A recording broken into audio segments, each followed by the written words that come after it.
Hello toi et bienvenue dans cette nouvelle vidéo. Aujourd'hui, je vais te donner mes astuces et conseils pour créer une to-do list efficace. En tout cas, les quelques propriétés nécessaires pour avoir un maximum d'efficacité et gagner du temps dans ton quotidien grâce à ta to-do list. Donc déjà, si tu utilises Notion, c'est un bon point puisque tu vas pouvoir créer de multiples propriétés dans ta to-do list qui vont t'aider à gagner en efficacité au quotidien. Mais tu vas voir que dans cette vidéo, je vais pas forcément m'attarder sur Notion puisque tu peux très bien le reproduire dans d'autres outils ou encore même sur papier. Premier conseil que je peux te donner, c'est déjà d'avoir un endroit où tu puisses accéder à ta to-do list régulièrement, souvent et surtout de façon rapide. Pourquoi? Parce que tu le sais, quand on est entrepreneur, on a plein d'idées qui nous passent à travers la tête constamment et du coup, pour éviter de les oublier, c'est toujours mieux d'avoir de quoi les noter immédiatement. Et l'idéal, c'est de pouvoir les stocker immédiatement dans ta to-do list, en tout cas si c'est une tâche à faire, puisque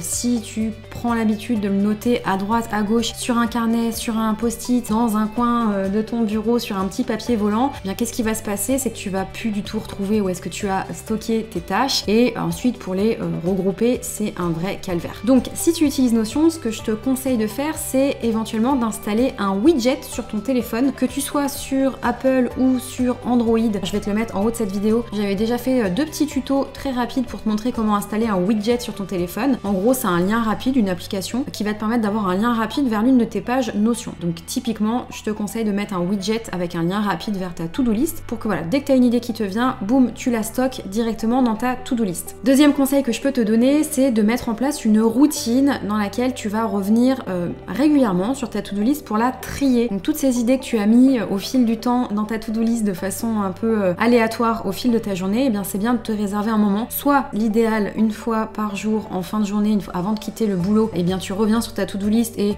tu retires ce qui n'était pas nécessaire, que tu as noté un peu à la va-vite mais qui finalement ne sert plus à rien ou peut-être que tu as déjà fait, et tu viens archiver finalement les tâches qui sont à faire pour plus tard. Donc là tu viens peut-être les enrichir avec des informations un petit peu plus précises que ce que tu as noté à la va-vite. Et l'autre chose à faire également, c'est d'avoir une habitude sur laquelle tu vas revenir une fois par semaine sur cette to-do list pour planifier les tâches à faire sur ta semaine suivante. Pour t'aider à planifier ta semaine, ce que je te conseille également de faire, c'est que j'ai créé un cours gratuit qui s'appelle la semaine parfaite. Tu vas pouvoir le retrouver en description de cette vidéo et dans ce cours, je te montre en 4 étapes très simples comment organiser de façon hyper efficace et en très peu de temps, 10 à 15 minutes grand maximum, ta semaine à venir de façon hyper efficace. Donc si ça t'intéresse, tu vas retrouver le lien directement en description de cette vidéo. Ensuite, pour aller un petit peu plus en détail sur le type de propriété que je te conseille d'avoir dans ta to-do list, alors bien évidemment l'indispensable, on va avoir la première colonne. Si tu utilises les Notion, tu sais de quoi je parle, je vais te mettre une petite illustration ici. C'est la propriété nom, dans laquelle du coup tu vas simplement noter la tâche en question sur cette propriété. Ce que je te conseille, c'est d'avoir une propriété également checkbox, donc c'est une petite case à cocher qui va te permettre d'identifier si la tâche a été faite ou non. L'autre propriété quasi indispensable, ça va être une propriété de date, et là tu peux avoir deux types de dates. Moi typiquement j'ai deux types de dates sur mes to-do list. J'ai une date qui me sert à stocker, à archiver finalement, à indiquer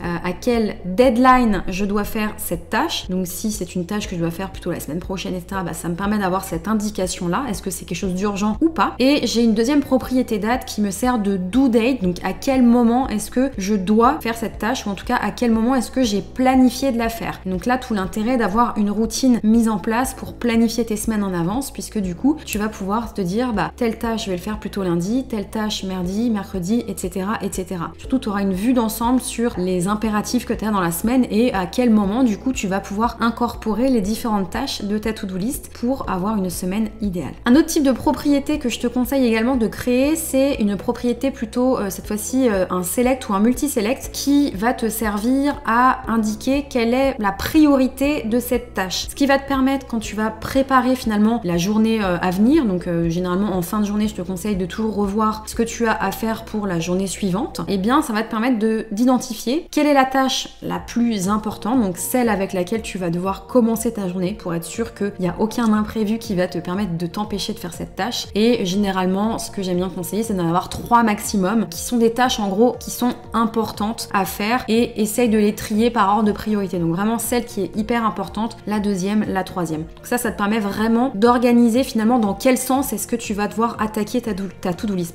Autre propriété également que je te conseille de créer, c'est une propriété où là tu vas pouvoir indiquer un ordre de temps que la tâche va te prendre. Donc c'est-à-dire que, comme on le sait, dans nos to-do list, elles sont souvent à rallonge, mais il y a des tâches qui ne nécessitent que quelques minutes. Donc ce que j'aime bien mettre dans cette propriété de mon côté, c'est j'ai généralement les tâches qui me prennent moins de 2 minutes. Donc celle-ci, typiquement, soit je crée des time blocking sur lesquels je me réserve un petit créneau de 15-20 minutes pour voilà, faire toutes ces petites tâches qui sont rapides, mais que on a malheureusement tendance à repousser à plus tard, puisqu'on sait qu'elles vont pas prendre beaucoup de temps. Mais le vice, c'est qu'on les met pour plus tard, et puis après on se retrouve avec 10, 15, 20, 30 tâches de ce type. Et ensuite d'avoir d'autres petits créneaux, donc ça peut être des tâches qui vont durer 15 minutes, 30 minutes, plutôt 1 heure, plutôt 3 heures, quand c'est des tâches vraiment des gros projets ou quand tu as envie de te concentrer sur une longue période, la rédaction d'un article de blog, la rédaction d'une vidéo pour ta nouvelle formation, peu importe, etc. etc. Et ça te permet du coup, quand tu es en train de planifier ta semaine, et bien pareil, d'attribuer du coup un ordre de temps, et ça va te permettre d'estimer en gros si t'es pas en train de surcharger tes journées. C'est-à-dire que si t'as prévu dans une journée 10 tâches de 3 heures, très honnêtement, c'est trop optimiste,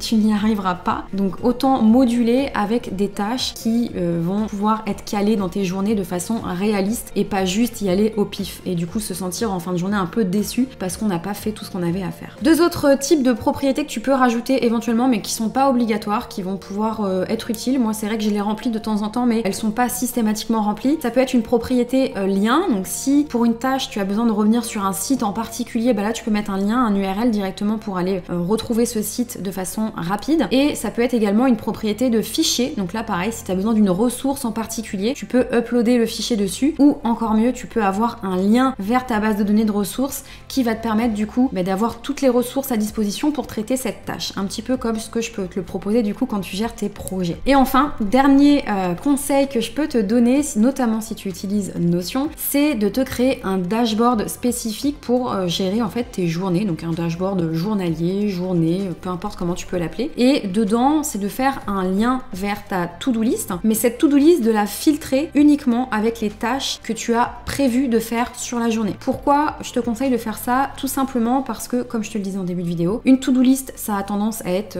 à rallonge. Et en fait, qu'est-ce qui se passe quand tu vois ta to-do list avec 150 lignes? Eh bien, ça peut te décourager. Tu te dis, wow, j'ai beaucoup trop de choses à faire. Même si tu as indiqué des dates futures, visuellement, en fait, ça te pollue l'esprit et du coup, ton cerveau se dit, mince, j'ai beaucoup trop de choses à faire. Du coup, le fait de filtrer et de ne voir uniquement les tâches que tu as planifiées et prévues de faire sur la journée en cours, eh bien déjà, ça allège ta to-do list. Tu vois uniquement les tâches sur lesquelles tu dois te concentrer. Ça te permet de rester focus et d'envoyer un message à ton cerveau en te disant, finalement, il n'y a pas grand chose à faire aujourd'hui. Et une fois que tu as fini de cocher ces cases-là, tu es hyper contente, fière, satisfaite et finalement, ta journée est finie. Si jamais tu as fini ta to-do list un petit peu tôt et que tu as encore de l'énergie pour travailler, tu peux aller piocher sur d'autres tâches. Mais teste ça et vraiment, je pense que tu vas gagner beaucoup en efficacité. Moi, c'est quelque chose que j'ai appliqué depuis presque plus d'1 an maintenant et vraiment, je ne peux plus retourner sur ma to-do list à rallonge. Je le fais que quand je planifie ma semaine, donc le dimanche, et vraiment, ça me fait gagner en sérénité et ça me réduit ma charge mentale de façon considérable. Donc n'hésite pas à tester toutes ces astuces et à me dire ce que tu as testé en commentaire. Ça me fera plaisir de savoir comment est-ce que tu t'es senti grâce à ces astuces. Et sinon, je te dis à la semaine prochaine pour une nouvelle vidéo. Ciao, ciao!